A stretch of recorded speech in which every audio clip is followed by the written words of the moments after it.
Hello students, welcome to Mohit Bansal classes. Students, हम लोग CMA final का न्यू सिलेबस 2022 सिलेबस के अकॉर्डिंगली एक बहुत ही इंपॉर्टेंट सब्जेक्ट पढ़ रहे हैं, जिस सब्जेक्ट का नाम है law, corporate and economic laws. ये आपके न्यू सिलेबस के अकॉर्डिंगली पेपर नंबर 13 है सीएमए फाइनल का। ये सब्जेक्ट बच्चों हम लोग पढ़ रहे हैं और इसका हम लोग सेक्शन ए मतलब 60 मार्क्स का पार्ट अभी तक पूरा कंप्लीट कर चुके हैं। देखिए, मैंने आपको बताया था कि आपका जो लॉ है न्यू सिलेबस में वो दो सेक्शंस में डिवाइडेड है। एक है बच्चों सेक्शन ए और एक है बच्चों section B. Section A 60 marks का है, सेक्शन बी 40 मार्क्स का है। ये मैंने आपको स्टार्टिंग में भी समझाया था। सेक्शन ए के अंदर एक तो है कंपनीज एक्ट, जो कि है 40 मार्क्स का, और हम इसको कंप्लीटली पढ़ चुके हैं, न्यू सिलेबस के अकॉर्डिंगली पढ़ चुके हैं, प्रीवियस ईयर के स्कैनर के क्वेश्चंस कर चुके हैं, एमसीक्यूज कर चुके हैं, सब कुछ कंप्लीट कर चुके हैं हम लोग। उसके अलावा सेक्शन ए में एक आता है इंसॉल्वेंसी एंड बैंक्रप्सी कोड, जो कि है 10 मार्क्स का। ये हमने पढ़ लिया, प्रीवियस ईयर के क्वेश्चंस कर लिए, एमसीक्यूज कर लिए। और उसी के अलावा न्यू सिलेबस में सेक्शन ए के अंदर corporate governance and social responsibility and sustainability ये भी आता है, जो कि 10 मार्क्स का है। ये भी हमने पूरी तरह से पढ़ लिया और प्रीवियस ईयर के क्वेश्चंस कर लिए। मतलब सेक्शन ए 60 मार्क्स का अभी तक हम लोग अपना पूरा कंप्लीट कर चुके हैं। अब हम क्या पढ़ रहे हैं बच्चों? आज से हम स्टार्ट कर रहे हैं हमारा सेक्शन बी, जो कि है आपका 40 मार्क्स का, 40 नंबर का। न्यू सिलेबस के अकॉर्डिंगली बात कर रहा हूं मैं, बार बार इस बात को बोल। और सेक्शन बी का नाम है economic laws and regulations. Clear है बच्चों? अब देखिए, सेक्शन बी जो है बच्चों आपका, उसमें भी काफी कुछ है। जैसे उसमें सेबी लॉज हैं, जो कि हमको पढ़ने हैं। उसके अलावा कंपटीशन एक्ट है, उसके अलावा इंश्योरेंस एक्ट है, इरडा है, फेमा है ना, आपके बैंकिंग रेगुलेशन एक्ट है, सारफेसी है, प्रिवेंशन ऑफ मनी लॉन्ड्रिंग है। और उसके अलावा न्यू कुछ चैप्टर्स आ चुके हैं जो कि डेटा सिक्योरिटी से रिलेट करते हैं। और मैं आपको बता दूं बच्चों, तो आज हम ये सेक्शन बी स्टार्ट कर रहे हैं। सेक्शन बी के अंदर सबसे पहले हम पढ़ना स्टार्ट कर रहे हैं SEBI laws and regulations. Section B के अंदर जो हम सबसे पहले पढ़ना स्टार्ट कर रहे हैं स्टूडेंट्स, वो हम स्टार्ट कर रहे हैं SEBI laws and regulations. Clear है ये चीज? और सेबी लॉज एंड रेगुलेशंस भी मैं आपको बता दूं, सेक्शन बी के अंदर जैसे एक सेबी लॉ है, एक कंपटीशन है, एक इंश्योरेंस है, बहुत सारे चैप्टर्स हमको पढ़ने हैं। जो सेबी लॉज एंड रेगुलेशंस हमें पढ़ना है सेक्शन बी में, उसके अंदर भी 3 चैप्टर्स हैं। एक चैप्टर है raising finance from capital markets, दूसरा चैप्टर है इनसाइडर ट्रेडिंग, और थर्ड चैप्टर है टेक ओवर कोड। तो आज की क्लास में हम जो स्टार्ट करने जा रहे हैं वो CMA final law subject new syllabus के अकॉर्डिंगली सेक्शन बी का सेबी लॉज के अंदर पहला चैप्टर शुरू कर रहे हैं, जिसका नाम है raising finance from capital market. हम इस चैप्टर को पहले अच्छे से पढ़ेंगे, उसके बाद में फिर हम नेक्स्ट चैप्टर स्टार्ट करेंगे आगे की क्लास में, इनसाइडर ट्रेडिंग। फिर हम नेक्स्ट चैप्टर आगे स्टार्ट करेंगे टेक ओवर कोड। जो प्रीवियस ईयर के क्वेश्चंस होंगे वो हम सब सॉल्व करेंगे, एमसीक्यू साथ में सॉल्व करेंगे। और फिर हम सेक्शन बी के बाकी चैप्टर्स को पढ़ेंगे और अपना सेक्शन भी कंप्लीट करेंगे। ये हम प्रॉपर न्यू सिलेबस के अकॉर्डिंगली पढ़ रहे हैं, न्यू स्टडी मटेरियल को फॉलो कर रहे हैं, जो कि सीएमए इंस्टीट्यूट ने प्रोवाइड किया है, नए मॉड्यूल्स। दूसरी बात मैं ये बता दूं कि अगर ये क्लास मैंने सोशल मीडिया प्लेटफॉर्म पर अपलोड कर दी है, अगर, वैसे तो ये उन स्टूडेंट्स के पास में है जिन्होंने क्लासेस परचेज की है, अगर ये सोशल मीडिया प्लेटफॉर्म पर अपलोड की गई है क्लास, और अगर कोई ओल्ड सिलेबस का स्टूडेंट इसको देख रहा है, तो ये उसके काम के लिए नहीं है, ये सिर्फ न्यू सिलेबस वाले स्टूडेंट्स के लिए काम के लिए है। क्योंकि मैं बता दूं, बहुत बार मैंने ऐसे देखा है, ओल्ड सिलेबस वाले बच्चों के दिमाग में ना एक फितूर चढ़ा हुआ है कि अरे ये न्यू सिलेबस तो बस नाम का न्यू सिलेबस है, अंदर का कंटेंट तो सेम ही होगा। नहीं है, कंडीशंस बिल्कुल अलग है, चैप्टर अलग है। ये चैप्टर ओल्ड सिलेबस में भी था, उसका नाम था सेबी आईसीडीआर, लेकिन कंडीशंस उसमें अलग थी, पुरानी कंडीशन थी। ये आज जो हम पढ़ रहे हैं new syllabus, new material, study material के हिसाब से पढ़ रहे हैं, कंडीशंस चेंज हो चुकी है, नए नोट्स बनाए गए हैं न्यू स्टडी मटेरियल को फॉलो कर। तो अगर कोई ओल्ड सिलेबस वाला बच्चा सोशल मीडिया प्लेटफॉर्म पर अगर देख रहा है, तो याद रखिएगा बच्चों, ये आपके लिए नहीं है चैप्टर, ये सिर्फ और सिर्फ न्यू सिलेबस वाले स्टूडेंट्स के लिए है। चलिए स्टार्ट करते हैं बच्चों। अब देखिए स्टूडेंट्स, आज हमारे चैप्टर का नाम क्या है जो हमें पढ़ना है, पहले नाम समझिएगा प्यारे स्टूडेंट्स। हमारे चैप्टर का नाम है रेजिंग फाइनेंस, पैसा रेज करना from capital market, capital market में से पैसा रेज कर। बच्चों इस चैप्टर को मैं आप लोगों को पढ़ाना शुरू करूं, उससे पहले मैं आप लोगों को एक स्टोरी सुनाना चाहूंगा, एक कहानी सुनाना चाहूंगा। ये कहानी दो दोस्तों की है। एक दोस्त का नाम है रॉकी और दूसरे दोस्त का नाम है पुष्पा। इन दो दोस्तों की एक प्यारी सी एक स्टोरी है, वो आप सुनेंगे तो आपको ये समझ में आ जाएगा कि भैया ये चैप्टर आखिर किस बारे में बात करता है, इस चैप्टर में हमें क्या पढ़ना है, इस चैप्टर का इंट्रोडक्शन समझ में आ जाएगा, ताकि हम चैप्टर को बहुत आराम से इजीली समझ सकें और आपको ये चैप्टर अच्छे से ग्रेस्प हो पाए। ठीक है बच्चों, तो हम एक कहानी सुनेंगे, उससे पहले मैं एक बात बता देना चाहूंगा। देखिए बच्चों, एक होता है सेबी मार्केट, आप इसको सिक्योरिटीज मार्केट बोल दीजिए। क्या होता है? Securities market. बहुत सारी कंपनीज अपनी सिक्योरिटीज इशू करती हैं, जैसे शेयर्स इशू करती हैं, डिवेंचर्स इशू करती हैं, बॉन्ड्स इशू करती हैं। कंपनीज अपनी सिक्योरिटीज मार्केट में पब्लिक को इशू करती है, पब्लिक उनको खरीदती है। तो कंपनीज क्या करती हैं? सिक्योरिटीज पब्लिक को दे देती हैं और पब्लिक से उनके बदले में पैसा ले लेती हैं। ऐसा बिजनेस चलता है कंपनी का। ठीक है, नॉर्मल बात है ये। अब देखिए, सिक्योरिटीज दो टाइप की होती है। एक तो वो सिक्योरिटीज होती हैं जो कि एक बार कंपनी ने इशू कर दी, उसके बाद में वो लंबे टाइम तक के लिए चलती है, लॉन्ग टर्म सिक्योरिटीज होती है।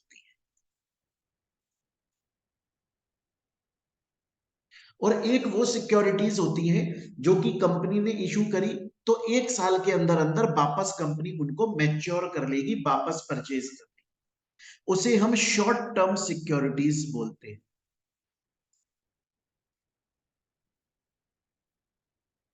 तो लॉन्ग टर्म सिक्योरिटीज, जो सिक्योरिटीज लंबे, जैसे इक्विटी शेयर्स, ये लॉन्ग टर्म सिक्योरिटीज जो लंबे टाइम के लिए इशू की जाती हैं, वो करी जाती हैं कैपिटल मार्केट। कैपिटल शब्द का नाम ही पता है, कैपिटल मतलब लॉन्ग टर्म के लिए। और वो सिक्योरिटीज जो कि छोटे टाइम के लिए, थोड़े से टाइम के लिए इशू करी जाती हैं, वो करी जाती हैं मनी मार्केट में। ज्यादातर मनी मार्केट में जो शॉर्ट टर्म सिक्योरिटीज है, जो एक साल के अंदर अंदर मैच्योर हो जाती है, मनी मार्केट के अंदर ज्यादातर गवर्नमेंट सिक्योरिटीज इशू होती हैं, ज्यादातर ट्रेजरी बिल्स इशू होते हैं। म्यूचुअल, तो मैं दोबारा से बता देता हूं स्टूडेंट्स कि एक सिक्योरिटीज मार्केट होता है जहां पर कंपनीज अपनी सिक्योरिटीज इशू करती हैं और पब्लिक उन सिक्योरिटीज को परचेज करती है, पब्लिक उन सिक्योरिटीज को परचेज करती है। क्लियर है चीज? कुछ सिक्योरिटीज ऐसी होती हैं जो लॉन्ग टर्म के लिए होती हैं, लंबे टाइम के लिए होती हैं, वो कैपिटल मार्केट में इशू करी जाती हैं। और कुछ सिक्योरिटीज ऐसी होती हैं जो शॉर्ट टर्म के लिए होती हैं, एक साल के अंदर अंदर वापस मैच्योर हो जाती हैं, वो मनी मार्केट के अंदर होती है। इस चैप्टर के अंदर हम जो पढ़ेंगे वो हम लॉन्ग टर्म सिक्योरिटीज को पढ़ेंगे, हम कैपिटल मार्केट के अंदर पढ़ेंगे जो लॉन्ग टर्म के लिए सिक्योरिटीज इशू करते हैं। क्लियर है बच्चों? तो अब हम अपना यहां से चैप्टर पढ़ना स्टार्ट करेंगे। मैं एक बार आपको इंट्रोडक्शन दूंगा। अभी तो मैंने सिर्फ आपके लिए एक छोटी सी कहानी बताई कि आखिर ये चैप्टर जो हम पढ़ रहे हैं ये हम देखने वाले हैं कि कंपनीज कैपिटल मार्केट में, मतलब companies long term securities issue कर रही है पब्लिक को और पब्लिक से पैसा ले रही है। इस चैप्टर का नाम क्या है? Raising finance. कंपनी पैसा रेज कर रही है, कंपनी कमाई कर रही है, कंपनी अर्न कर रही है, कमा रही है। कैसे? कैपिटल मार्केट में सिक्योरिटीज को इशू करके, मतलब लॉन्ग टर्म सिक्योरिटीज को इशू करके, ज्यादातर इक्विटी शेयर्स को इशू करके। कंपनी इक्विटी शेयर्स पब्लिक को दे रही है, पब्लिक से पैसा ले रही है। हमें इस चैप्टर में कंडीशंस पढ़नी है कि क्या हर कंपनी शेयर्स इशू कर सकती है, क्या हर कंपनी कैपिटल मार्केट में सिक्योरिटीज का इशू लेकर आ सकती है, क्या कोई कंडीशंस होती हैं, कैसे कंपनी मार्केट के अंदर, कैपिटल मार्केट के अंदर सिक्योरिटीज लेके आएगी, कैसी पब्लिक परचेज कर सकती है, कितना पैसा लिया जाएगा, ये सब चीजें हमें इस चैप्टर के अंदर पढ़नी है। टर्म्स कंडीशंस पढ़नी है। तो कहानी सुने बच्चों, बड़ी ही प्यारी कहानी है, देखिएगा।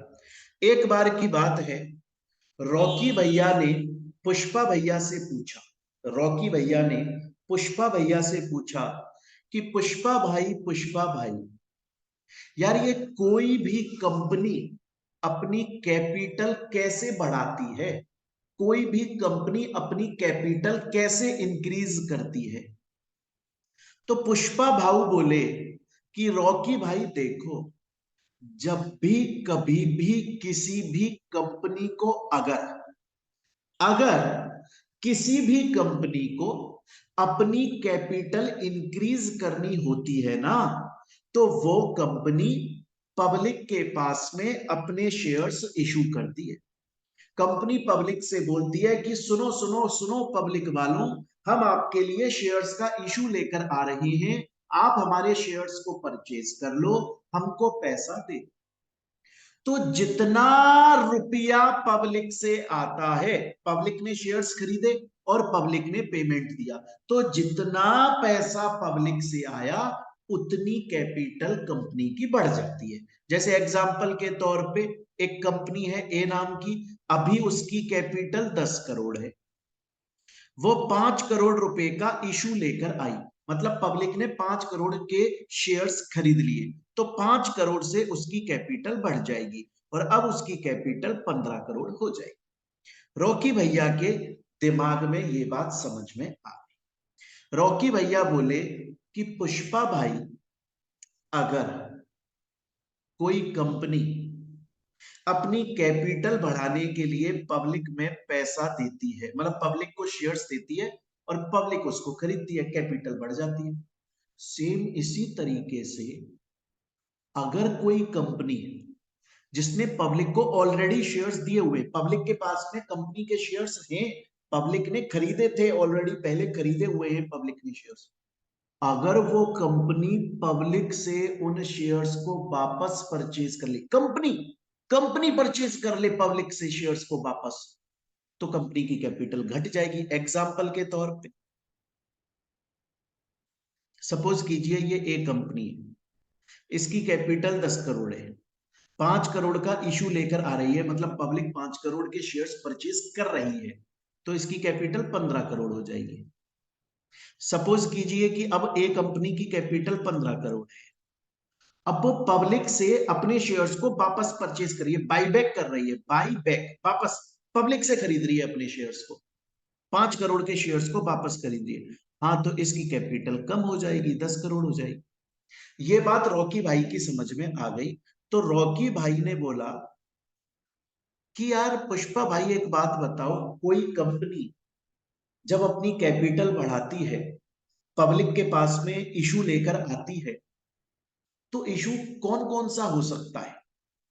बोला इशू इनिशियल पब्लिक ऑफर हो सकता है, या फर्दर पब्लिक ऑफर हो सकता है, या फिर बोनस इशू भी हो सकता है, या फिर राइट इशू भी हो सकता है। बहुत सारे इशू होते हैं। कंपनी आईपीओ लेकर आ गई, initial public offer, further public offer लेकर आ गई। अब रॉकी भाई के दिमाग में एक बात समझ में आ गई कि यार सुनो, अगर कंपनी को फाइनेंस रेज करना है, पैसा रेज करना है, कमाई करनी है, कैपिटल बढ़ानी है, तो कंपनी पब्लिक को शेयर्स इशू करती है, पब्लिक पैसा देती है और कंपनी के कैपिटल बढ़ जाते हैं, कंपनी की कमाई हो जाती है, कंपनी का फाइनेंस रेज हो जाता है। समझ में आती है कहानी। अब पुष्पा भाई बोल रहे हैं कि कंपनी कैपिटल बढ़ाने के लिए आईपीओ भी ला सकती है, एफपीओ भी ला सकती है, इनिशियल पब्लिक ऑफर भी ला सकती है, फर्दर पब्लिक ऑफर भी ला सकती है, बोनस इशू भी ला सकती है, राइट इशू भी ला सकती है। अब ये सब क्या होता है, कंफ्यूज हो गए रॉकी भैया। रॉकी भाई बोले कि पुष्पा भाई आईपीओ क्या होता है, इनिशियल पब्लिक ऑफर क्या होता है। तो अब सुनिए, बड़े ध्यान से सुनिए। पुष्पा भाई बोल रहे हैं, यार रॉकी भाई, जब भी कोई कंपनी शेयर्स इशू करती है ना, तो शेयर्स इशू करने से पहले उसको रेटिंग लेनी पड़ती है अपने शेयर्स पे।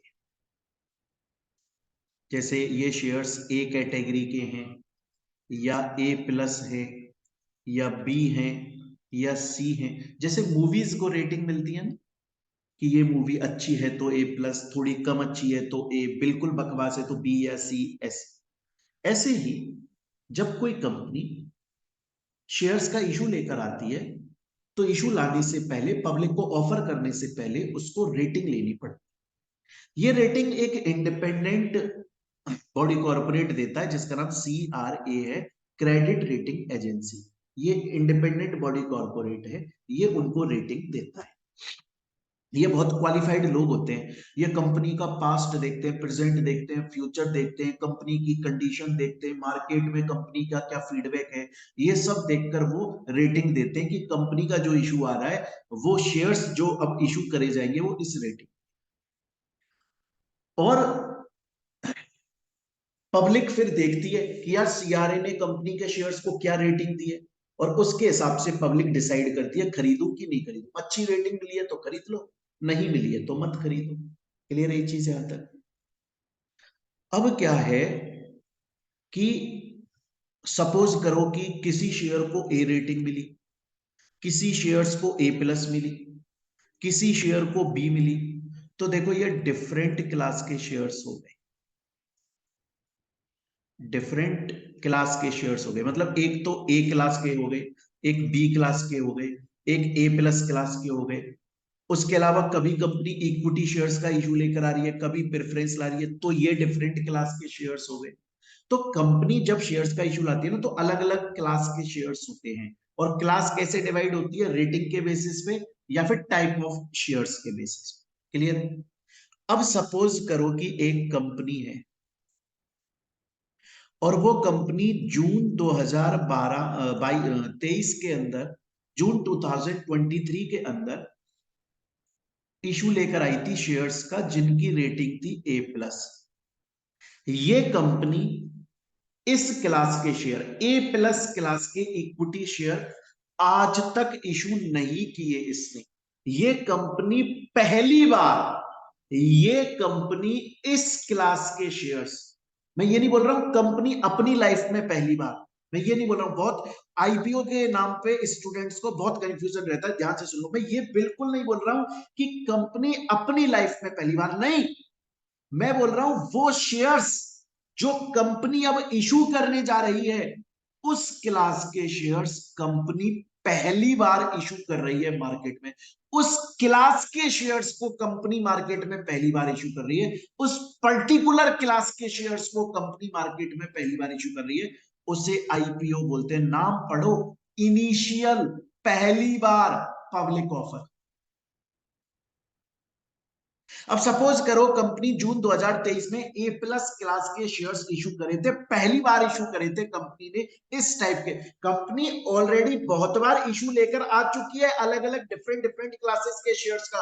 कंपनी अपनी लाइफ में बहुत बार आईपीओ लेकर आ चुकी है, बहुत सालों से आईपीओ लेकर आ रही है। पर ये वाले क्लास के जो शेयर्स हैं, ए प्लस क्लास के जो इक्विटी शेयर्स हैं, वो कंपनी पहली बार इशू कर रही है इस टाइप के शेयर्स, इसलिए उसको आईपीओ बोल रहे हैं। आईपीओ जो देखा जाता है, इनिशियल पब्लिक जो देखा जाता है, इनिशियल पब्लिक ऑफर, वो type of class of share पे देखा जाता है। ऐसा नहीं है कि कोई कंपनी लाइफ में पहली बार इशू लेकर आ रही है तो उसे आईपीओ बोला जाता है। इस हिसाब से तो फिर कंपनी लाइफ में एक ही बार आईपीओ लेकर आ पाएगी, ऐसा नहीं है।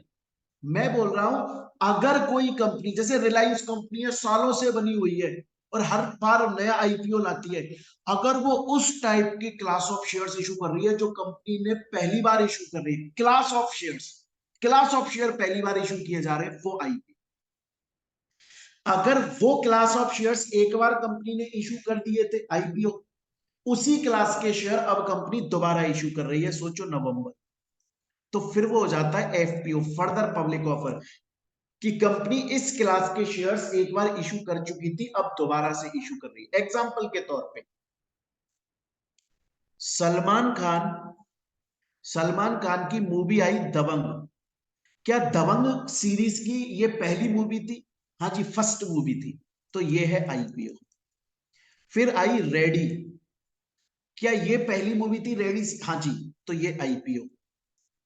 फिर आई टाइगर वाली मूवी, क्या ये भी पहली? हाँ जी, ये भी पहली मूवी थी, फर्स्ट थी, ये आई आईपीओ।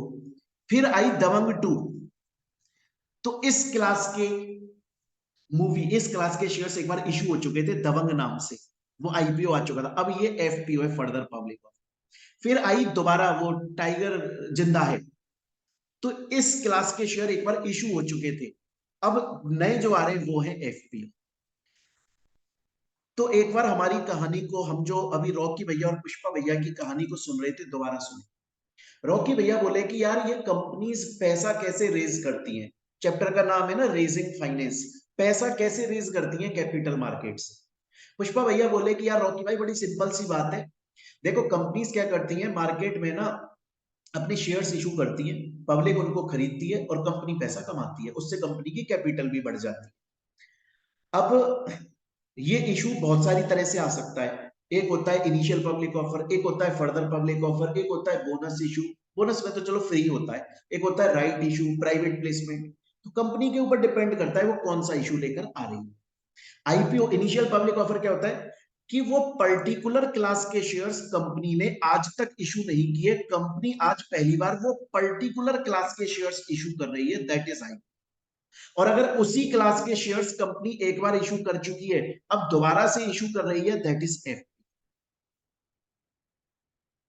रॉकी भाई के समझ में आ गई ये सब बात, लेकिन रॉकी भाई के दिमाग में अब एक डाउट आ गया बच्चों, और यहां से हमारा चैप्टर स्टार्ट होगा इस डाउट से। रॉकी भाई ने पूछा कि पुष्पा भाई, क्या ये इनिशियल पब्लिक ऑफर आईपीओ कोई भी कंपनी लेकर आ सकती है? क्या कोई भी कंपनी इनिशियल पब्लिक ऑफर लेकर आ सकती है? बोले नहीं नहीं नहीं नहीं नहीं नहीं नहीं, हर कंपनी इनिशियल पब्लिक ऑफर नहीं ला सकती। हर कंपनी इनिशियल पब्लिक ऑफर के अंदर अपने शेयर्स को पब्लिक को नहीं बेच सकती, पब्लिक को इशू नहीं कर सकती। सिर्फ वही कंपनी इनिशियल पब्लिक ऑफर में शेयर्स को इशू कर सकती है जो कि कुछ कंडीशंस को सेटिस्फाई करती। और हमें अब यहां से वो कंडीशंस पढ़ना स्टार्ट करना है। हम न्यू सिलेबस के अकॉर्डिंगली पढ़ रहे हैं, और ये कंडीशन एकदम अलग है ओल्ड सिलेबस वाले से, याद रखिए। स्टूडेंट्स, अभी तक हमने जितना पढ़ा मैं एक बार उसे रिवाइज कर देता हूं, फिर हम आगे कंटिन्यू करेंगे। देखिए बच्चों, हम लोगों ने आज सीएमए फाइनल न्यू सिलेबस के अकॉर्डिंगली लॉ सब्जेक्ट का सेक्शन बी स्टार्ट किया। सेक्शन बी में हम सेबी लॉज वाला पार्ट पहले पढ़ रहे हैं, उसमें भी हमारा पहला चैप्टर है raising finance from capital market. इस चैप्टर का नेम का मैंने मतलब समझाया आपको। रेजिंग फाइनेंस का मतलब है कमाई, पैसा अर्न करना। रेजिंग फाइनेंस, पैसा अर्न कर रहे हैं, कमा रहे, फाइनेंस अर्न कर रहे हैं। कौन कर रही है? कंपनी कर रही है। कहां से कर रही है? कैपिटल मार्केट से कर रही है। ये कैपिटल मार्केट क्या होता है? ये सिक्योरिटीज मार्केट का एक पार्ट होता है। सिक्योरिटीज मार्केट दो पार्ट्स में डिवाइडेड है, capital market, money market. Capital market के अंदर वो उस तरह की सिक्योरिटीज इशू होती हैं जो कि लॉन्ग टर्म के लिए इशू करी जाती हैं। इसका बेस्ट एग्जांपल होता है इक्विटी शेयर्स। तो जब भी किसी कंपनी को कैपिटल मार्केट में से पब्लिक से पैसा उठाना होता है तो वो कंपनी अपने इक्विटी शेयर्स पब्लिक को बेचती है और उनसे पैसा कमा लेती है। इसे बोला जाता है लॉन्ग टर्म के अंदर कैपिटल मार्केट में पैसा कमाना। क्लियर है ये चीज यहां तक आपको? अब इसी चीज को मैंने कहानी के थ्रू बताया कि रॉकी भैया ने पूछा भैया कितने टाइप के होते हैं ऐसे इश्यूज। अब आईपीओ भी होता है, कंपनी इनिशियल पब्लिक ऑफर के अंदर शेयर्स इशू कर दे, फर्दर पब्लिक ऑफर में इशू कर दे, राइट शेयर्स के अंदर इशू कर दे, प्राइवेट प्लेसमेंट कर दे। आईपीओ क्या होता है? पर्टिकुलर क्लास के शेयर्स जो आज तक कंपनी ने इशू नहीं करे, वो पर्टिकुलर क्लास के शेयर्स कंपनी पहली बार इशू कर रही है, हम उसे आईपीओ बोलते हैं। हम जो ये बोलते हैं ना कि इनिशियली इशू कर रही है, पहली बार इशू कर रही है, इसमें हम टाइप ऑफ शेयर्स को पहली बार देखते हैं। कंपनी की लाइफ में इशू पहली बार नहीं आ रहा है। अगर कंपनी इशू पहली बार लेकर आ रही है उसे आईपीओ बोलते हैं। इस हिसाब से तो फिर सभी कंपनियां जिंदगी में एक ही बार आईपीओ ला पाएंगी। फिर ये रोज रोज रिलायंस आईपीओ कैसे लेकर आ रहा है, एलआईसी आईपीओ लेकर आने वाली वो कैसे लेकर आएगी? तो कंपनी पर्टिकुलर क्लास के शेयर्स पहली बार इशू कर रही है, उसे आईपीओ बोलते हैं। और अगर उसी क्लास के शेयर्स एक बार इशू हो चुके हैं, दोबारा इशू किए जा रहे हैं, तो उसे एफपीओ, फर्दर पब्लिक ऑफर। यहां तक हम लोगों ने इस चैप्टर का इंट्रोडक्शन पढ़ा। अब क्वेश्चन ये आता है कि क्या हर कंपनी इनिशियल पब्लिक ऑफर लेकर आ सकती है? क्या हर कंपनी इनिशियल पब्लिक ऑफर के अंदर अपने इक्विटी शेयर्स को पब्लिक को दे सकती है? क्या हर कंपनी कैपिटल मार्केट के अंदर अपने इक्विटी शेयर्स पब्लिक को इशू करके पैसा कमा सकती है? जी बिल्कुल नहीं। कुछ कंडीशंस होती हैं, अगर वो सभी की सभी कंडीशंस फुलफिल होती हैं, ऑल कंडीशंस फुलफिल होती हैं, तो सिर्फ वही कंपनी इनिशियल पब्लिक ऑफर के अंदर कैपिटल मार्केट में पब्लिक को इक्विटी शेयर्स इशू करके पैसा कमा सकती है। हर कंपनी नहीं कमा सकती। इस चैप्टर के अंदर हमें उन कंडीशंस को ही बहुत डिटेल में समझना है, यही हमें इस चैप्टर के अंदर पढ़ना। अब हम पढ़ना स्टार्ट करते हैं।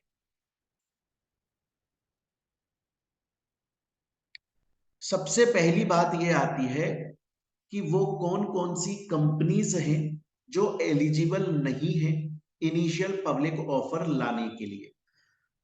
क्लियर है ये चीज? वो कौन कौन सी कंपनीज हैं जो एलिजिबल नहीं है इनिशियल पब्लिक ऑफर लाने के लिए। बड़े ध्यान से पढ़िएगा, बहुत सारी कंडीशंस पढ़ाऊंगा। पहली कंडीशन देखिए, कंपनी है रिलायंस। कौन सी कंपनी है? रिलायंस। अब इस और ये रिलायंस कंपनी, बहुत ध्यान से सुनिएगा बच्चों, पहली कंडीशन पढ़ रहे हैं। कंपनी है आपकी रिलायंस और ये रिलायंस कंपनी पब्लिक इशू लेकर आना चाहती है। मतलब ये इनिशियल पब्लिक ऑफर के अंदर अपने इक्विटी शेयर्स पब्लिक को इशू करना चाहती है। अब ये चाहती है ये कंपनी। अब इस कंपनी का थोड़ा सा क्राइटेरिया सुनो। इस कंपनी के अंदर प्रमोटर है जिनका नाम है जॉनी लीवर। इस कंपनी के डायरेक्टर हैं जिनका नाम है राजपाल यादव। और इस कंपनी के शेयर होल्डर है, ऑलरेडी शेयर होल्डर है, उन्होंने ऑलरेडी कंपनी के शेयर्स खरीदे हुए हैं और उनका नाम है बाबू भैया, परेश रावल। क्लियर? अभी तक की कहानी हमने क्या समझी? रिलायंस नाम की कंपनी है, पब्लिक के अंदर इनिशियल मार्केट के अंदर इनिशियल पब्लिक ऑफर लेकर आना चाहती है, पब्लिक को कैपिटल मार्केट में मतलब इक्विटी शेयर्स इशू करना चाहती है, पब्लिक के पास उनसे पैसा कमाना चाहती है। क्या वो कर सकती है? उसके लिए हम कंपनी की कंडीशन समझते हैं।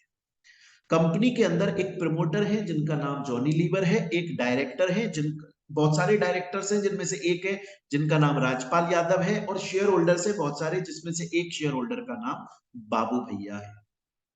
अब एक्चुअली में क्या है? पहला केस, सेबी ने, किसने?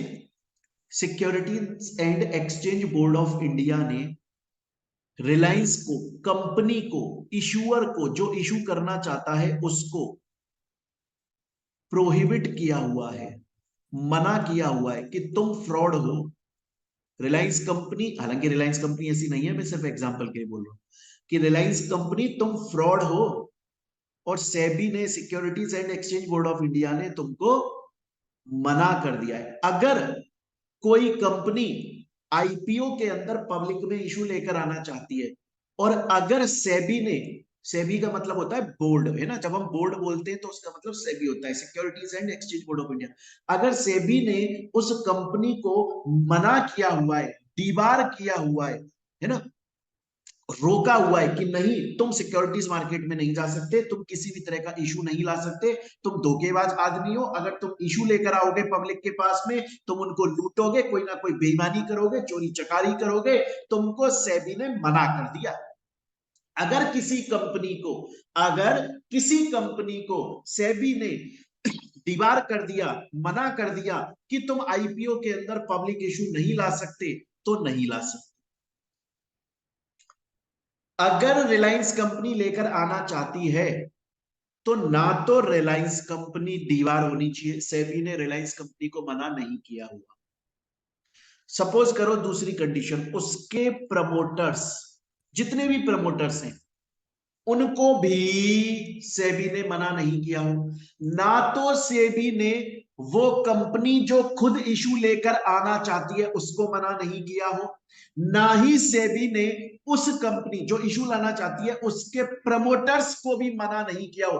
ना तो कंपनी बेईमान हो सेबी की नजर में, ना उस कंपनी का प्रमोटर बेईमान हो, ना उस कंपनी का डायरेक्टर बेईमान हो, और ना ही उस कंपनी का कोई शेयर होल्डर जो खुद अपने शेयर्स बेचना चाहता है। होता क्या है कि सपोज करो कोई कंपनी आईपीओ ला रही है, अपने शेयर्स बेचेगी, तो एक पुराना शेयर होल्डर कंपनी के पास में आया, बोला साहब मैंने सुना है आप अपने शेयर्स का इशू ला रहे हो पब्लिक में, मैंने आपके शेयर्स खरीदे हुए, मेरे शेयर्स भी बेच दो ना अपने आईपीओ के अंदर। तो कंपनी ऐसा कर देती है, तो उस शेयर होल्डर को हम सेलिंग शेयर होल्डर बोलते हैं। मैं दोबारा से बोल रहा हूं, अगर कोई कंपनी इनिशियल पब्लिक ऑफर के अंदर अपने इक्विटी शेयर्स पब्लिक को इशू करना चाहती है, तो सेबी ने, बोर्ड ने, ना तो उस कंपनी को, ना उसके प्रमोटर्स को, ना उसके डायरेक्टर्स को, और ना ही उसके किसी सेलिंग शेयर होल्डर को, अगर है सेलिंग शेयर होल्डर, तो उनको डीवार नहीं किया हो,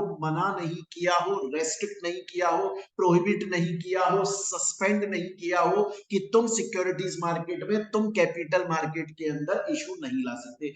मना नहीं किया हो, सेबी से प्रोहिबिटेड नहीं हो, सस्पेंडेड नहीं हो, बढ़िया लोग। पहली कंडीशन। तो बच्चों अगर कोई आपसे ये बोलता है, अगर कोई आपसे ये बोलता है कि यार क्या हर कंपनी इनिशियल पब्लिक ऑफर में इशू ला सकती है, बिल्कुल नहीं, बिल्कुल नहीं, बिल्कुल नहीं, बिल्कुल नहीं। सिर्फ वो कंपनी लेकर आ सकती है जो कुछ कंडीशंस को फुलफिल करती है। उसमें से पहली कंडीशन क्या है?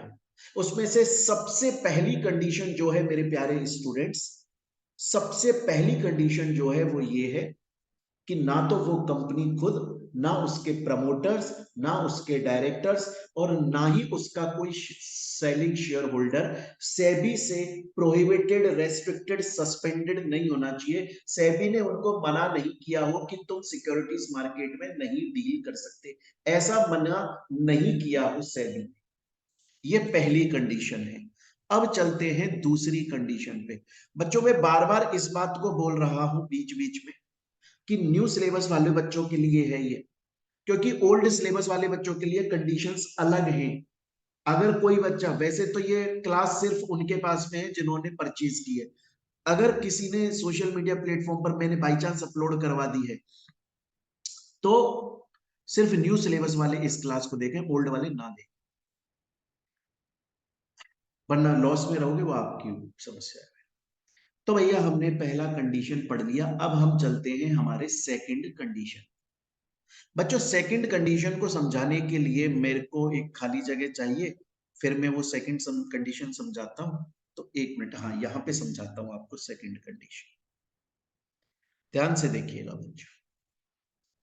सपोज कीजिए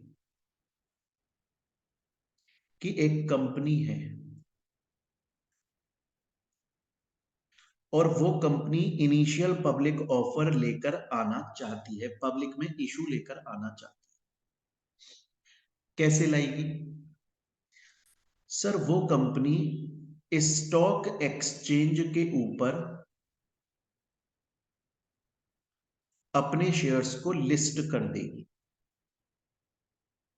सर स्टॉक एक्सचेंज क्या होता है? स्टॉक एक्सचेंज एक मार्केट है, ऑनलाइन प्लेटफॉर्म है, एक ऐसा मार्केट जहां पर शेयर्स को बेचने वाले आते हैं, मतलब कंपनीज, और खरीदने वाले आते हैं, मतलब पब्लिक। नॉर्मली क्या होता है बच्चों, आज कोई कंपनी है, बहुत ध्यान से सुनिएगा इस चीज को। एक्चुअली में आपके सिलेबस में क्या कर रखा है ना, सिर्फ इन्होंने पॉइंट उठा के दे दिए हैं। अब बच्चे को अगर आप सिर्फ पॉइंट समझा दोगे तो उसके पल्ले कुछ नहीं पड़ना, आपको उसकी कहानी तो समझानी पड़ेगी ना, कि आखिर ये पॉइंट बना क्यों बना, स्टोरी क्या है, वो स्टोरी तो समझो। वरना रट रटा के तो फिर फेल ही होने हो आप, कितना रट लोगे, बहुत बड़ा कोर्स है। कहानी सुनो। कोई भी कंपनी जब पब्लिक, कोई भी कंपनी अगर अपने शेयर्स को इशू करना चाहती है तो वो नॉर्मली भी इशू कर सकती है ना। जैसे सपोज कीजिए कि दो कंपनीज है, एक ए कंपनी है और एक बी कंपनी है, और ये दोनों कंपनीज पब्लिक के पास में इशू लेकर आती हैं, पब्लिक को अपने शेयर्स इशू करती है, नॉर्मल इशू करती है। अब पब्लिक के पास में ये अपने शेयर्स इशू कर रही है, मतलब ये पब्लिक को पता होगा कि भैया फलानी कंपनी इशू लेकर आ रही है, खरीद लो। तो पब्लिक को कैसे पता चला कि ये कंपनी इशू ला रही है, ये ला रही है? ये लोग एडवर्टाइजमेंट करते हैं। अब एडवर्टाइजमेंट कैसे कर रहे हैं? अपनी अपनी औकात, अपनी अपनी कैपेसिटी के हिसाब से कर रहे हैं। न्यूज़पेपर में पब्लिशमेंट दे रहे हैं, बैनर छपवा रहे हैं, व्हाट्सएप पे मैसेज कर रहे हैं, टेलीग्राम पे मैसेज कर रहे हैं, है ना। गली में क्या नाम है, पंपलेट डलवा दिए, पैम्पलेट्स डलवा दिए, इसमें अखबारों के साथ में, न्यूज़पेपर्स के साथ में, ऐसे कर। पर कितने लोगों तक ये खबर पहुंच पा रही है? बहुत कम लोगों तक, शायद 20 लोगों तक, 25, 100, 500, 1000, 10,000। बड़ा अमाउंट थोड़ी है 10,000। 150 करोड़ की जनता है इंडिया की, उससे भी ऊपर है, सिर्फ 10,000 लोग।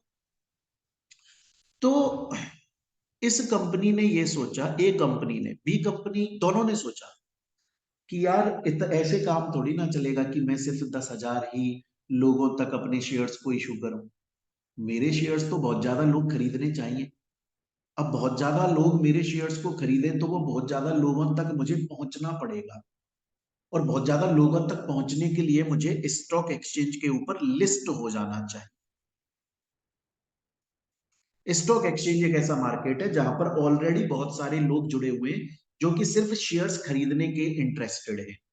अगर मैं स्टॉक एक्सचेंज के पास में चला जाऊं, कंपनी सोच रही मैं चली जाऊं स्टॉक एक्सचेंज के पास, उससे बोलूं कि भैया तुम अपनी वेबसाइट पर लिख दो कि फलानी कंपनी इशू लेकर आ रही है, तो लोग मेरे शेयर्स खरीद लेंगे और मेरी कमाई हो जाएगी। स्टॉक एक्सचेंज बोलता है इसके लिए आपको मेरे ऊपर लिस्ट होना पड़ेगा, लिस्टेड कंपनी बनना पड़ेगा। आप सेक्शन ए में समझाया था मैंने लिस्टेड कंपनी क्या होता है। तो बोला आपको मेरे ऊपर लिस्ट होना पड़ेगा, लिस्टेड कंपनी बनना पड़ेगा, और जो भी आप शेयर्स का इशू लेकर आ रहे हो उन शेयर्स को भी आपको लिस्ट करवाना पड़ेगा। लेकिन आप मेरे ऊपर लिस्ट होंगे, इस बात की आपको फीस देनी पड़ेगी मुझे, क्योंकि देखो अभी तक आपके शेयर्स ज्यादा लोग नहीं खरीदते, क्योंकि आपको जानते नहीं है। आप जब मेरे ऊपर लिस्ट हो जाओगे तो आप फेमस हो जाओगे, और आपकी कंपनी के शेयर्स को धड़ाधड़ लोग खरीदेंगे। किसकी वजह से खरीद रहे? मेरी वजह से खरीद, स्टॉक एक्सचेंज। तो मुझे भी तो उस बात का पैसा दो। तो ये कंपनी बोली, बी कंपनी बोली कि साहब मेरे पास तो पैसा नहीं है, आपकी फीस तो बहुत महंगी है, और आपके तो हर साल रिन्यू भी कराना पड़ता है, ऐसा नहीं है एक बार पैसा देके लिस्ट हो गए, हर साल रिन्यू भी कराना पड़ता है, मेरे पास में इतना पैसा नहीं है। बी कंपनी बोले मेरी बस की नहीं है भैया, मैं तो जिस तरह से इशू ला रही हूँ वैसे ही लाती रहूंगी। ए कंपनी बोले नहीं नहीं नहीं भाई, अगर आगे बढ़ना है तो फिर लिस्ट होना पड़ेगा। तो ए कंपनी अब स्टॉक एक्सचेंज पर लिस्ट हो रही है, ए कंपनी स्टॉक एक्सचेंज पर लिस्ट हो रही है। बहुत ध्यान से सुन लेना मेरे प्यारे बच्चों, बहुत ध्यान से, बहुत अच्छे से समझा रहा हूं। ए कंपनी अब लिस्ट हो रही है। अब ए कंपनी क्या बोल रही है? ए कंपनी पहली बार लिस्ट हो रही है, फर्स्ट टाइम। ए कंपनी पहली बार लिस्ट हो रही है और आईपीओ लेकर आ रही है। पहली बार लिस्ट हो रही है और आईपीओ लेकर आ रही है। लिस्ट होने का मतलब है आईपीओ लेकर आना पहली बार। लाइफ में ही कंपनी पहली बार, ए कंपनी अपनी लाइफ में ही पहली बार आईपीओ ला रही है स्टॉक एक्सचेंज के थ्रू। सपोज करो ये ला रही है 2015, सपोज करो एक बार। तो होगा क्या, जब कंपनी पहली बार स्टॉक एक्सचेंज पर लिस्ट होगी ना, तो वो स्टॉक एक्सचेंज को एक तो अपने बारे में जानकारी देगी कि वो खुद क्या है, उसके कितने डायरेक्टर है, मेंबर, फलाना ढीकना। और एक वो जो इशू लेकर आ रही है लिस्ट होने के लिए। लिस्ट होने का मतलब है कि स्टॉक एक्सचेंज के ऊपर जितनी कंपनीज लिस्टेड है उसमें अपना नाम जुड़वाना, प्लस साथ में आईपीओ लेकर आना। जब भी कोई कंपनी स्टॉक एक्सचेंज पे लिस्ट होती है तो उसे दो काम करने पड़ते हैं। एक तो स्टॉक एक्सचेंज को फीस देनी है, और स्टॉक एक्सचेंज के अंदर जितनी कंपनीज लिस्टेड है उस रजिस्टर में उस कंपनी का नाम आ जाता है, प्लस वो कंपनी अपना आईपीओ भी लाती है। लिस्ट होने का मतलब है आईपीओ लेकर आना जरूरी होता है। तो वो कंपनी पहली बार लिस्ट हो रही है, इसलिए वो अपनी इंफॉर्मेशन भी दे रही है कंपनी, प्लस जो इशू लेकर आ रही है आईपीओ के अंदर उसकी भी इंफॉर्मेशन दे रही है कि ये वाले इक्विटी शेयर्स आ रहे हैं, टोटल इतने रुपए के आ रहे हैं, और इतने दिनों तक मेरा ऑफर ओपन रहेगा, इस तारीख से इस डेट से इस डेट तक लोग खरीद सकते हैं, उसके बारे में भी जानकारी दे रही है। इसे बोला जाता है अप्रूवल लेना फ्रॉम द स्टॉक एक्सचेंज। जब आप स्टॉक एक्सचेंज के थ्रू आईपीओ लेकर आ रहे हो लिस्ट होकर, तो स्टॉक एक्सचेंज से आप अप्रूवल ले रहे हो। इसका मतलब है आप स्टॉक एक्सचेंज के ऊपर लिस्ट हुए, उसका पैसा दिया, उसके अलावा आप आईपीओ लेकर आ रहे हो, उसका पैसा अलग से दिया। एक पैसा तो आपने स्टॉक एक्सचेंज के ऊपर खुद को लिस्ट कराने का दिया, और उसके अलावा आप जब कंपनी के ऊपर स्टॉक एक्सचेंज के ऊपर आईपीओ के थ्रू इशू लेकर आ रहे हो उसका पैसा अलग से। तो जब कंपनी अपनी लाइफ में पहली बार स्टॉक एक्सचेंज पे लिस्ट होती है, तो उसे दो चीजों की जानकारी देनी है, एक तो खुद के बारे में और एक उस इशू के बारे में। अब सपोज करो एक कंपनी 2015 में एक बार लेकर आ गई, आज चल रहा है 2023, और एक कंपनी अब दोबारा से स्टॉक एक्सचेंज पे आईपीओ लेकर आना चाहती है, तो उसे वो अपने शेयर्स जो अब इशू कराना चाहती है आईपीओ के अंदर, वो स्टॉक एक्सचेंज पे उसे लिस्ट करवाने पड़े। पहले उसे स्टॉक एक्सचेंज को एक एप्लीकेशन देनी पड़ेगी कि साहब मैं सोच रही हूँ कि फलानी डेट से फलानी डेट तक ये वाले इक्विटी शेयर्स लिस्ट करवा दूं और आईपीओ के अंदर इशू लेकर आ जाऊं। एप्लीकेशन देनी पड़ेगी। स्टॉक एक्सचेंज पे तो बहुत सारी कंपनीज हैं जो अपने शेयर्स को लिस्ट करवाएंगे, तो ऐसा तो नहीं है ये जाते ही स्टॉक एक्सचेंज से बोलेगी लाओ लाओ लिस्ट कर दो, टाइम लगता है। तो अब स्टॉक एक्सचेंज क्या करेगा, अब एक कंपनी एक बार स्टॉक एक्सचेंज पे लिस्ट हो चुकी है ऑलरेडी, अब ये 2023 में दोबारा से लेकर आ रही है, तो अब ना इसको अपने बारे में जानकारी नहीं देनी। जैसा जब ये कंपनी पहली बार लिस्ट हुई थी तब इसने अपने बारे में भी जानकारी दी थी, और जो इशू लेकर आ रही थी उसके बारे में भी जानकारी दी थी। अब इसे ऐसा नहीं करना, क्योंकि अब तो ये अपने बारे में जानकारी देकर क्या करेगी, अब तो स्टॉक एक्सचेंज को इसके बारे में सब कुछ पता है। अब ये सिर्फ उस इशू से रिलेटेड कंडीशंस स्टॉक एक्सचेंज को बताएगी और स्टॉक एक्सचेंज से अप्रूवल लेगी कि आप मेरे शेयर्स को लिस्ट कर दो ताकि मेरा आईपीओ आ जाए। इस टाइप के अप्रूवल को इन प्रिंसिपल अप्रूवल बोलते हैं। इस टाइप का मतलब जब कंपनी ऑलरेडी लिस्ट हो चुकी है कंपनी के ऊपर, अब वो अपनी लाइफ में बस आगे बार बार बार बार बार बार बार बार बार बार नया आईपीओ लेकर आ रही है, बार बार नया आईपीओ लेकर आ रही है। तो फिर वो जब नया आईपीओ लेकर आ रही है ना, तो वो सिर्फ उस इशू से रिलेटेड इंफॉर्मेशन देती है। अपने बारे में इंफॉर्मेशन तो वो पहली बार दे चुकी है, जो अब वो अब सिर्फ इशू से रिलेटेड इंफॉर्मेशन देती है। इसे इन प्रिंसिपल अप्रूवल। तो मैं दोबारा से बोल रहा हूं कि अगर कोई भी दूसरी कंडीशन, अगर कोई भी कंपनी आईपीओ लेकर आना चाहती है, तो जरूरी है कि वो जिन शेयर्स को, जिन इक्विटी शेयर्स को आईपीओ के अंदर इशू करना चाहती है, वो कंपनी जिन इक्विटी शेयर्स को आईपीओ के अंदर इशू करना चाहती है, उन इक्विटी शेयर्स को उसने स्टॉक एक्सचेंज के ऊपर इन प्रिंसिपल अप्रूवल लेकर लिस्ट करवा लिया हो, ये जरूरी है। बिना स्टॉक एक्सचेंज के ऊपर उन इक्विटी शेयर्स को लिस्ट कराए आईपीओ नहीं ला सकती। तो अभी तक हमने दो कंडीशंस पढ़ी। अभी तक हमने पूरा जो इस चैप्टर, देखो बच्चों बार बार रिवाइज करवाऊंगा मैं, आपको मेरी आदत पता है। मेरी आदत क्या है, अपन कैसे पढ़ते हैं कि हमने टॉपिक पढ़ा और प्रीवियस ईयर के साथ में क्वेश्चंस करे और रिवीजन किया। क्योंकि न्यू सिलेबस के अकॉर्डिंगली पढ़ रहे हैं, पहली बार ये पढ़ रहे हैं, क्योंकि इसका पहला न्यू सिलेबस का अटेम्प्ट 2023 जून में पहली बार लगेगा, तो हमारे पास में प्रीवियस ईयर के क्वेश्चंस तो इससे रिलेटेड है नहीं हमारे पास, लेकिन हम लोग रिवीजन बार बार करेंगे और एमसीक्यूज पढ़ेंगे इसके।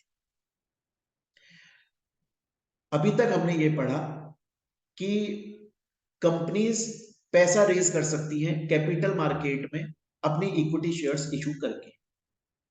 क्या हर कंपनी कैपिटल मार्केट में अपनी इक्विटी शेयर्स आईपीओ की फॉर्म में इशू करके पैसा रेज कर सकती है? जी नहीं, सिर्फ वही कंपनी आईपीओ लेकर आ सकती है जो कुछ कंडीशंस को सेटिस्फाई करती है, जिसमें से एक कंडीशन क्या है कि ना तो वो कंपनी खुद, ना ही उसका प्रमोटर, ना ही उसका डायरेक्टर और ना ही उस कंपनी का कोई सेलिंग शेयर होल्डर रेस्ट्रिक्टेड नहीं होना चाहिए, डीबार्ड नहीं होना चाहिए। ना तो कंपनी रेस्ट्रिक्टेड या डीबार्ड हो, ना ही डायरेक्टर, ना ही प्रमोटर और ना ही सेलिंग शेयर होल्डर, कोई भी सेबी से बोर्ड से रेस्ट्रिक्टेड प्रोहिबिटेड नहीं होना चाहिए, डीबार्ड नहीं होना चाहिए। दूसरा, अगर कोई कंपनी आईपीओ के अंदर अपने शेयर्स को अपने शेयर्स को इशू करना चाहती है तो उसने स्टॉक एक्सचेंज से इन प्रिंसिपल अप्रूवल जरूर लेनी। सर इंडिया के अंदर टोटल कितने स्टॉक एक्सचेंज है? टोटल तो बहुत सारे स्टॉक एक्सचेंज है। सर मेन स्टॉक एक्सचेंज कौन सा है? एक बॉम्बे स्टॉक एक्सचेंज है, एक नेशनल स्टॉक एक्सचेंज है। सर अगर कोई कंपनी अपना आईपीओ का इशू ला रही है तो वो इस पर लिस्ट होके लेकर आएगी या इस पे लिस्ट होकर लेकर आएगी? जिस पे उसकी मर्जी है, चाहे तो इस पे, चाहे तो इस पे और चाहे तो दोनों पे।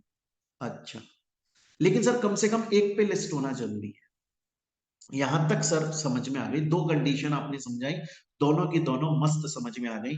तीसरी कंडीशन पर चल।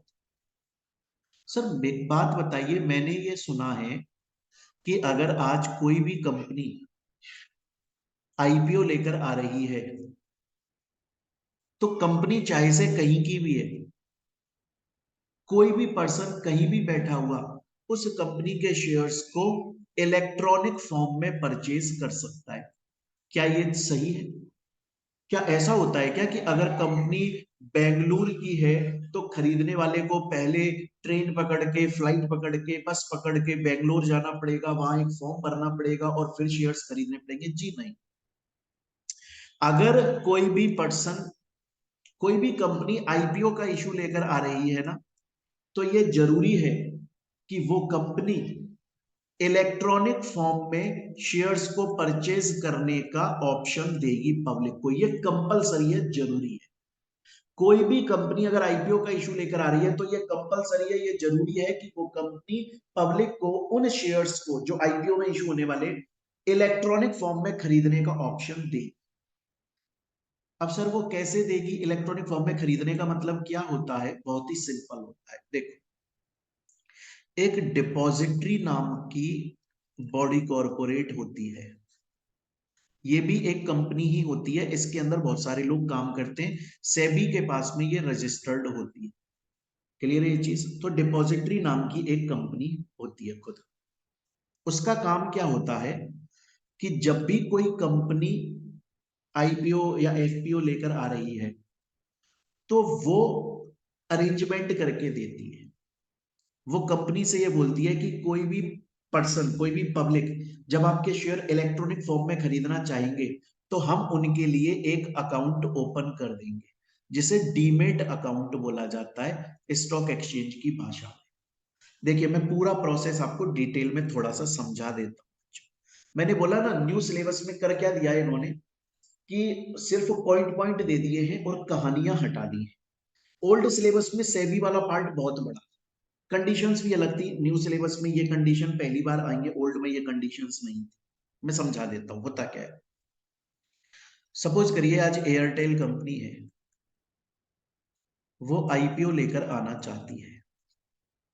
सपोज कीजिए Airtel company initial public offer लाना चाहती है, अब उसको ये पता है कि वो जो शेयर्स का इशू लेकर आएगी और पब्लिक को बोलेगी खरीद लो, तो पब्लिक इलेक्ट्रॉनिक फॉर्म में शेयर्स को खरीदना चाहेगी।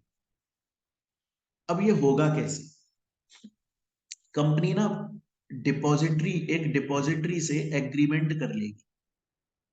वो बोलेगी कि जब भी कोई पब्लिक एप्लीकेशन लगाएगी मेरे पास कि मुझे आपके शेयर्स परचेज करने हैं, और अगर हमने उसकी एप्लीकेशन को एक्सेप्ट किया, अगर हम उसको शेयर्स इशू कर रहे हैं, तो आप उसके लिए एक डीमेट अकाउंट ओपन कर दोगे, मतलब इलेक्ट्रॉनिक अकाउंट ओपन कर दोगे,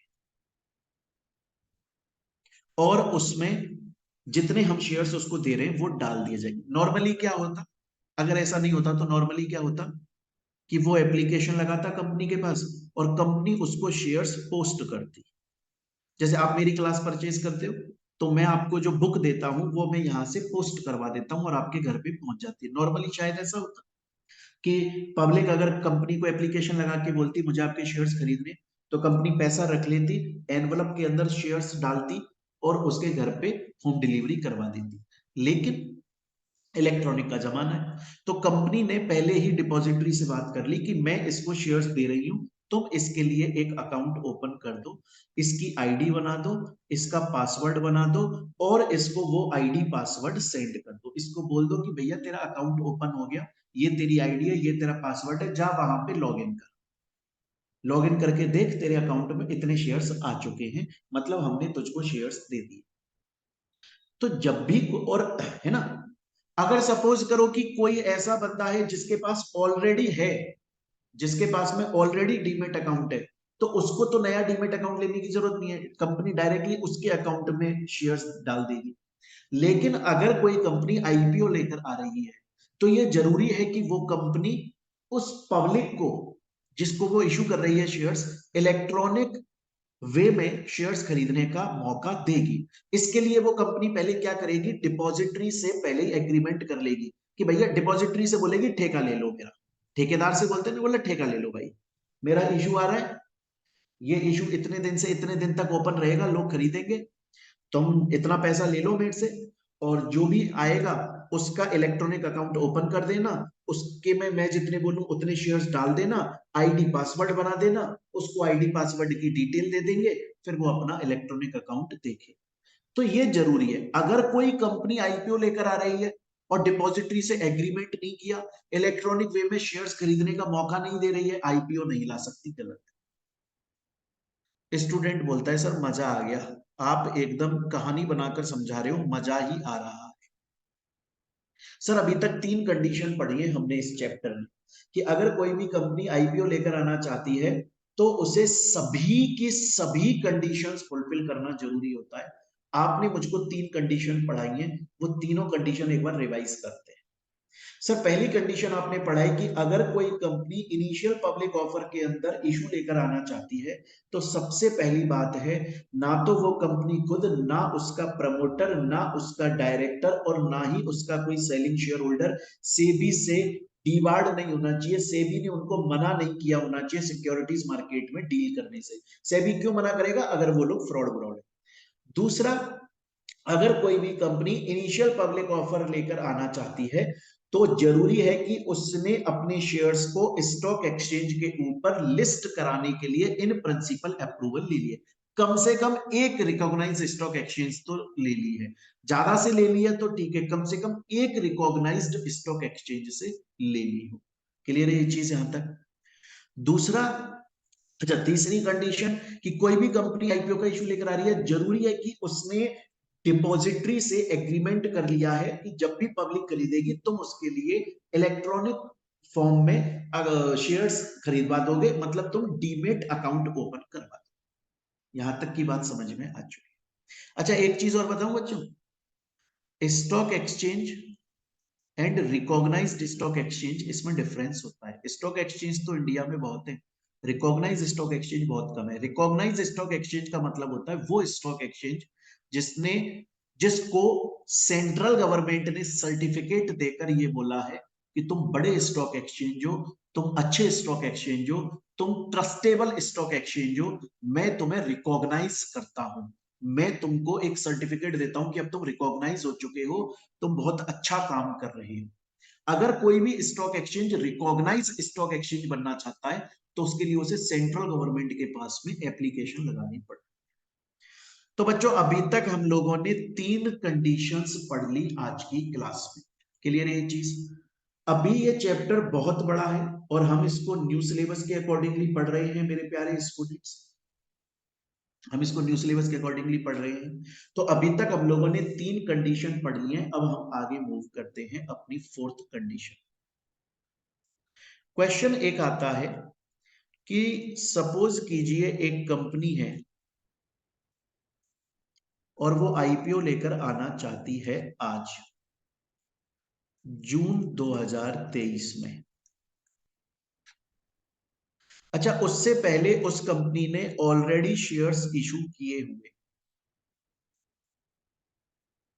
ऑलरेडी उसने शेयर्स इशू किए हुए, लेकिन उन शेयर्स पर अभी तक जिन लोगों ने खरीदे थे शेयर्स, शेयर होल्डर, उन्होंने पूरा पैसा पेमेंट नहीं दिया, पार्टली पेड शेयर्स हैं वो अभी।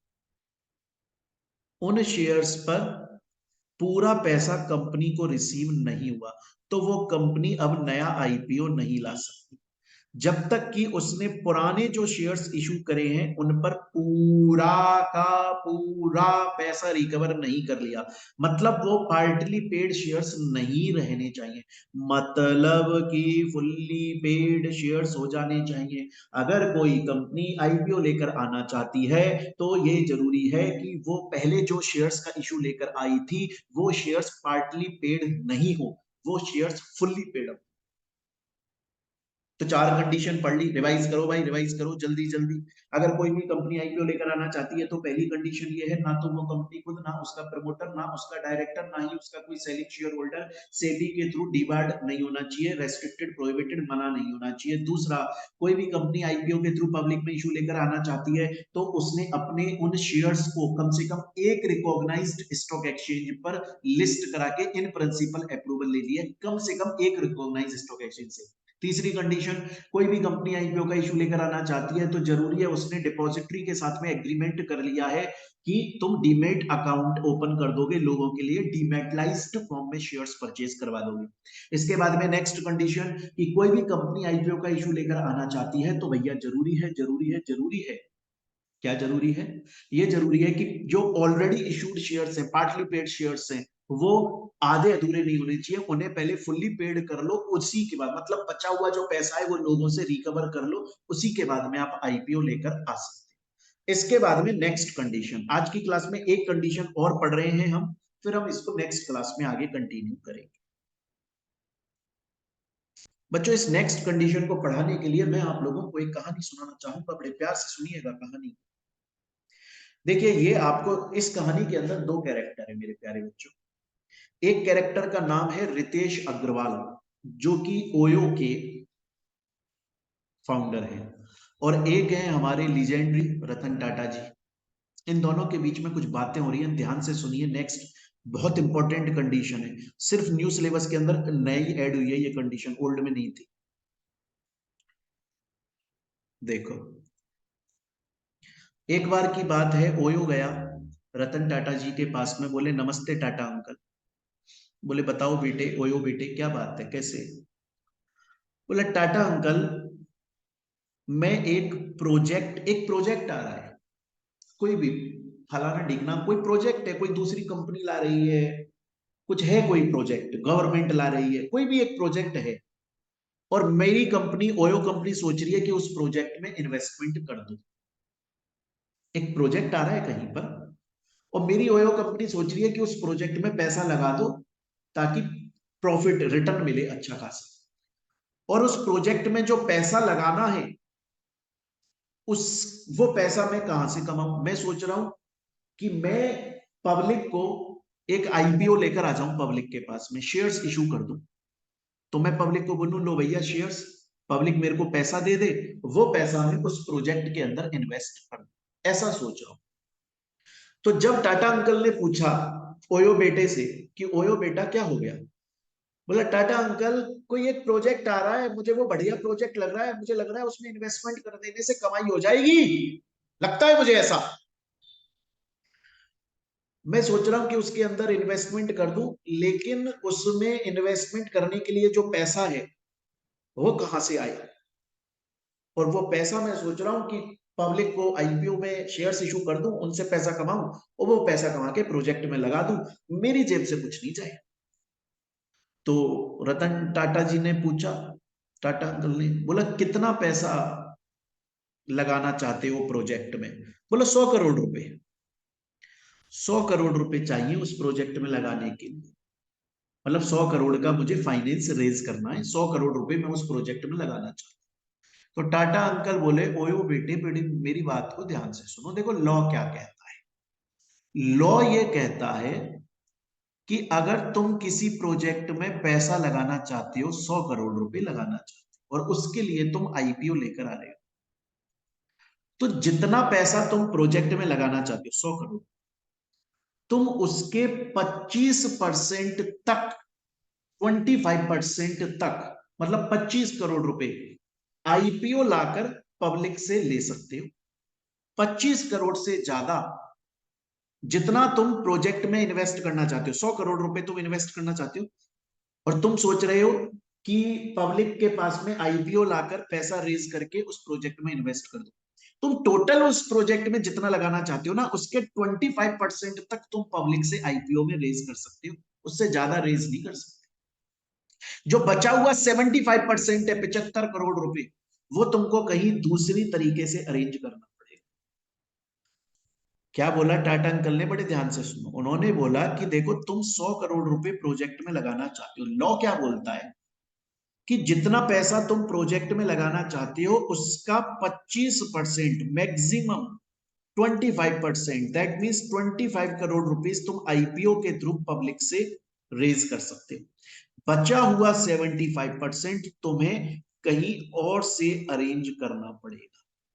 कहीं और से का मतलब है तुम कहीं से लोन ले लो, promoter contribution, underwriter, ECB, FDI, forensic, कोई भी सेबी के थ्रू वेरीफाइड तरीके से, सेबी के थ्रू वेरीफाइड तरीके से तुम्हें बाकी का 75%, चोरी चकारी करके नहीं लाना है कि चोरी कर ली, डकैती कर ली, गलत तरीके का धंधा पानी करने लगे, ना ना ना। तुम टोटल जितना पैसा प्रोजेक्ट में लगाना चाहते हो उसके 25% तक तुम आईपीओ से रेज कर सकते हो, ये मैक्सिमम है। बाकी का बचा हुआ 75% तुमको कहीं और से अरेंज करना पड़ेगा, और कहीं और से अरेंज करने का मतलब वेरीफाइड तरीके से अरेंज करना है, ऐसे तरीके से जिसको सेबी ऑथोराइज्ड करता है। उल्टा सीधा कोई घोटाला मत कर देना। तो बच्चों अभी तक हमने 5 कंडीशन पढ़ी, 5 और रिवाइज कर देता हूं एक बार। अगर कोई भी कंपनी आईपीओ लेकर आना चाहती है तो पहली कंडीशन, ना तो वो कंपनी खुद, ना इसका प्रमोटर, ना उसका डायरेक्टर, ना उसका सेलिंग शेयर होल्डर सेबी से रेस्ट्रिक्टेड प्रोहिबिटेड नहीं होना चाहिए। दूसरी कंडीशन, अगर कोई भी कंपनी आईपीओ लेकर आना चाहती है तो उसने अपने शेयर्स को स्टॉक एक्सचेंज के ऊपर लिस्ट करवा दिया है, इन प्रिंसिपल अप्रूवल ले लिए कम से कम एक रिकॉग्नाइज्ड स्टॉक एक्सचेंज से। तीसरी कंडीशन, अगर कोई कंपनी आईपीओ लेकर आना चाहती है तो जरूरी है उसने डिपॉजिटरी के साथ में एग्रीमेंट कर लिया है और पब्लिक को डीमेटलाइज्ड शेयर्स, डीमेट इलेक्ट्रॉनिक फॉर्म में प्रोवाइड करेगी। नेक्स्ट, अगर कोई कंपनी आईपीओ लेकर आना चाहती है तो उसके पुराने जो इश्यूड शेयर्स है वो फुल्ली पेड अप होने चाहिए, पार्टली पेड अप।